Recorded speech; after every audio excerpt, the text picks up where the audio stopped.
Hello, and welcome to the LightShine Devotionals. We're going to be studying some women from the Bible and how they allowed their light to shine in their stories. Our first session today is Rahab. Her story is found in Joshua chapter 2. I'll give you the cliff notes. Two Hebrew spies had gone to check on the land of Canaan to see if they could conquer it. In the ancient city of Jericho, located in Canaan, lived Rahab the prostitute.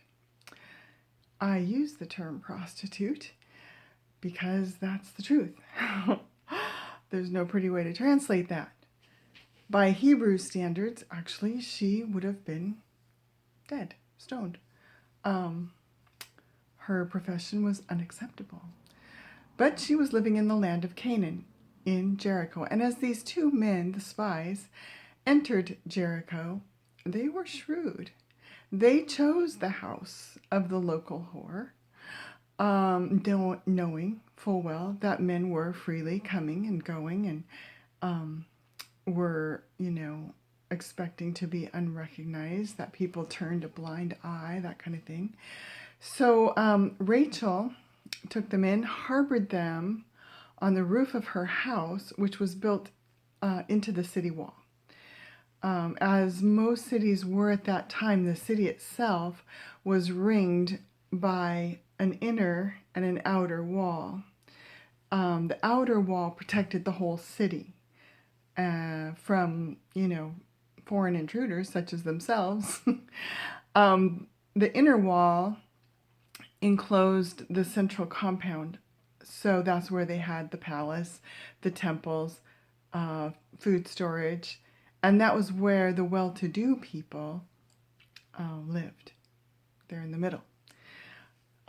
Poor and disreputable people, such as Rahab and her kind, they lived in the area between the two walls. Well, nevertheless, the king got wind of the intruders, and when his messengers came to ask about the spies, Rahab cleverly misguided them and sent them on a wild goose chase, essentially. She told the spies that she knew the Lord had given them the land of Canaan. And in fact, just to quote her own words on this from Joshua 2:11, she said, "For the Lord your God is God, in heaven above and on the earth below." So she was pretty clear about her impression of the Israeli God. She had heard all that God had done for them at the Red Sea and all the battles he had won for them, and she believed, as evidenced by this pronouncement of faith: your God is God. So with an understanding that things looked dark and impossible for Jericho, Rahab clung to this glimmer of hope and asked the spies to spare her family since she was protecting them, and they agreed. So as soon as she had let them down the wall by a rope through a window, Rahab, as they had instructed her, tied a scarlet cord in her window. That was going to be the sign, so that when Israel did take over Jericho, just as they had promised, they would spare Rahab and her whole family. Rahab showed herself to be brave and bold and strong and loyal to God, in spite of great danger from the political powers of her day. She recognized God's greatness just from the stories she'd heard, the news of the day, however they got their news. She recognized God's greatness, and she chose to follow God when no one else in her community did. And as a result, she and her family were the only ones spared in that city when the takeover occurred. When Matthew, in the Gospel of Matthew, when he rolls out the lineage of Jesus in the first chapter of his Gospel, we come to this phrase, Salmon, the father of Boaz, whose mother was Rahab. That's in Matthew 1:5. So just of interest, only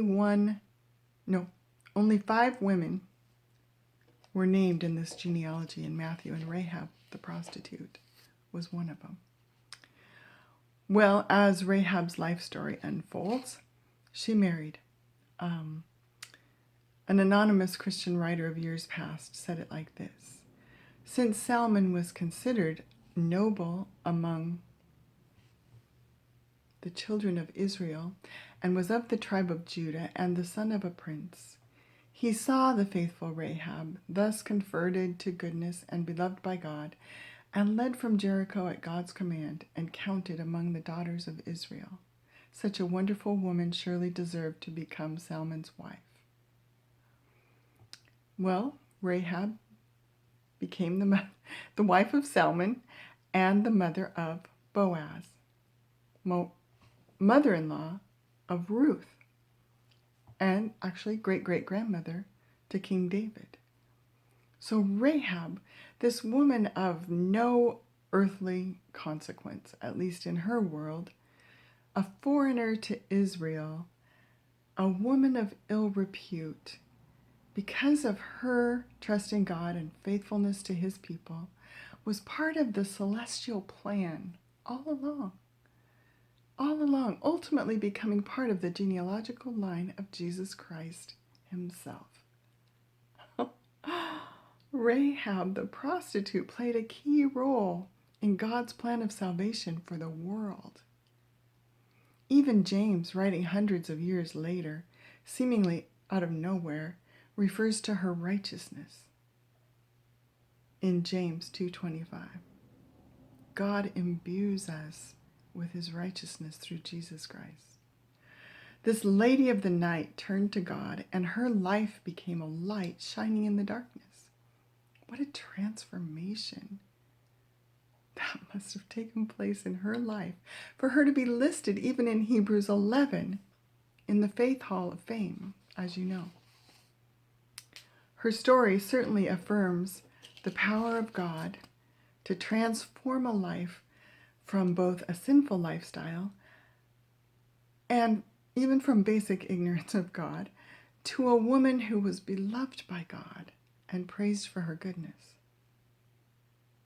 Crimson is an interesting word. It's an old word. It doesn't get much use anymore, but it refers to a deep, deep, dark red. One might say blood red. That crimson cord that bejeweled her window frame is deeply symbolic of Christ's work for us on the cross. That crimson cord was her salvation, signifying her position with God, just as Jesus' blood does for us. It doesn't matter how deep the darkness has been in our lives. With the proclamation of faith, light floods in. The light floods in. Jesus said, I am the light of the world. That includes you and me. If you don't have the light of Jesus in your life, if you've never turned to him for salvation, please PM me through Facebook and we'll talk it through together. Or consult someone you know to be a Christian who can help you find the light of Christ. Just turning to him turns on that light in your life. For those of you who are believers, think today about how God has impacted your light in your life. And consider really how are we sharing that light with others. We don't want to hide it under a bushel. We remember that song. We remember that scripture. We want to consider how to share that light in our world. So just remember, shine where you are. Until tomorrow, I'm Mindy Burns with the LightShine Devotionals.